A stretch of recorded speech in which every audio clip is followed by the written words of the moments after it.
Hi guys, welcome back to RPG Labs. Today we are going to do a preview on Assassin's Creed Valhalla Dawn of Ragnarok DLC.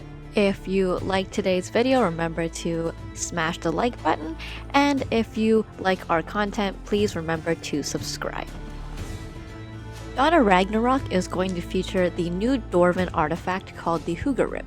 It's going to allow Odin to take the powers of fallen enemies.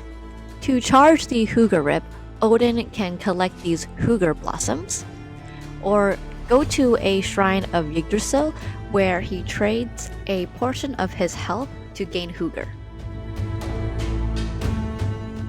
Another way to gain Hugr is to kill creatures or enemies. Let's break down the new Odin powers that come with the Hugr-Rip. The first one is the power of the Raven, where you kill a raven and take its form. As you can see, once you have turned into the raven, you can fly up in high areas and scout for nearby enemies and their powers. This is an important feature because in the game, once you gain the Hugr powers, you can't keep them permanently, and there is no set menu for you to choose the abilities.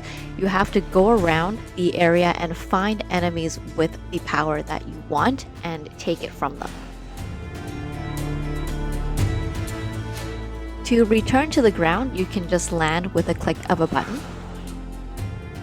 The power of the Raven allows you to travel to very high up areas like this, and then what you can do is air assassinate your enemies.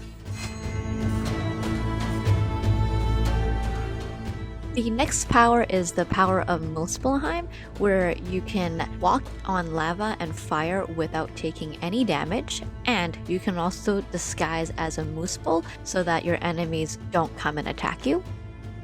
The next power is power of Rebirth. You can bring back dead enemies to form an army to fight for you. This also charges your weapons with volcanic fire.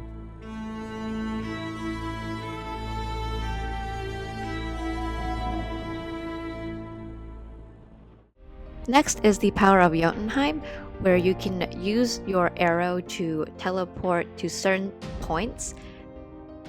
Aside from teleportation, you can also disguise as a frost giant. And finally, you can perform a teleport assassination. The final Odin power is the power of winter. You can freeze and shatter your enemies. In Dawn of Ragnarok, there is the option to upgrade your weapons to divine quality. This custom level allows for stat upgrades and also a rune slot, so players can place Odin Runes in this slot. These Odin Runes will offer additional customizations to the Odin powers or enhance Odin's godly aspects, so you'll need to find and collect the runes in the game.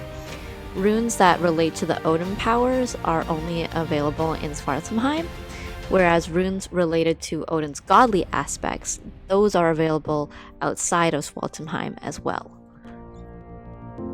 Besides the runes, there's also a new armor that you can collect that limits your health to 30%, and you can no longer evade, and you'll also take damage every few seconds. Let's get into how to upgrade the Hugr-Rip. You need to find dwarf shelters in the game, and usually this is how you find them. Once you enter underground, you'll have to look for the blacksmith. Once you find the blacksmith, you'll need to click on Upgrade the Hugr-Rip. You'll enter this power upgrade page, and you'll see each power contains 2 upgrades.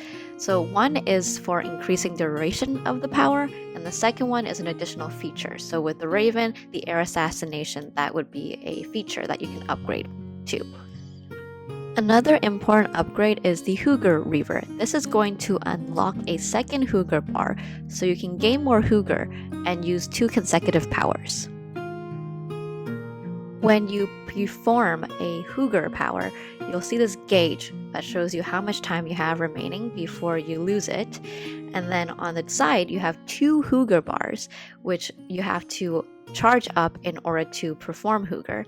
When you are low on Hugr, you'll see these green pulses to remind you. In order to upgrade your Hugr-Rip, you'll need to collect the items shown here on the right. Aside from the Hugr-Rip, Odin also has a new set of abilities. So the first ability I want to talk about is the knockback arrow, and this is an electric arrow that also can lead to a stun kill, as you can see, or a one-shot kill. Another ranged ability are these multiple electric arrows that can shock multiple enemies. Some new melee abilities is the electric back jump, where you can do a back jump and then send a thunderbolt onto an enemy to stun them. Next up is the Rage Axe. So here Odin is going to perform a series of strong axe hits that's going to stun the enemy, and the right trigger is going to unleash an uppercut that also contains electric damage. When you use these abilities in other worlds in the game, you're going to lose certain effects. Here you can see there's a lack of thunder. Dawn of Ragnarok offers a new weapon type called the Atgeir, and this is the long-bladed polearm where you can use a mix of light and heavy attacks to deal some serious damage. So with parrying and counter attacks, you can do wide area blow to nearby enemies. You can also knock back enemies. If you have lost interest in the axe combat, this is something that you might be interested in. When fighting Muspels, you want to be careful of their war cry because this actually boosts their abilities, and once they're boosted you can find that with the yellow indicator here. The Ashbringer is one of the Muspel enemies that unleashes a heavy lava axe attack. The Flamekeeper summons back enemies to detonate in front of you.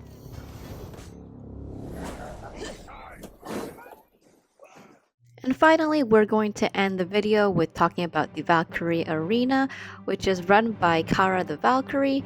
Here you can find different tales that you will reenact.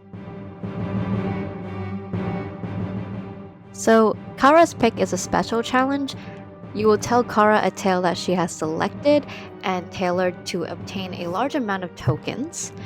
You cannot change the boasts that are chosen by Kara.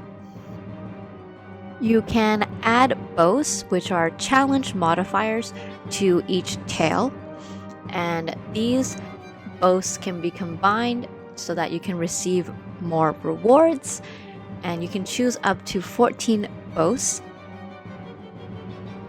One of the boasts revealed is the enemy stun resistance. Enemies cannot be stunned and are hard to interrupt except with hammers and flails. The second boast is called the ability trade-off. Here, whenever you use an ability, enemy attacks temporarily deal more damage to you. Here is an example of the boast called melee trade-off. Odin's hits are causing less damage, whereas the enemy's damage is boosted.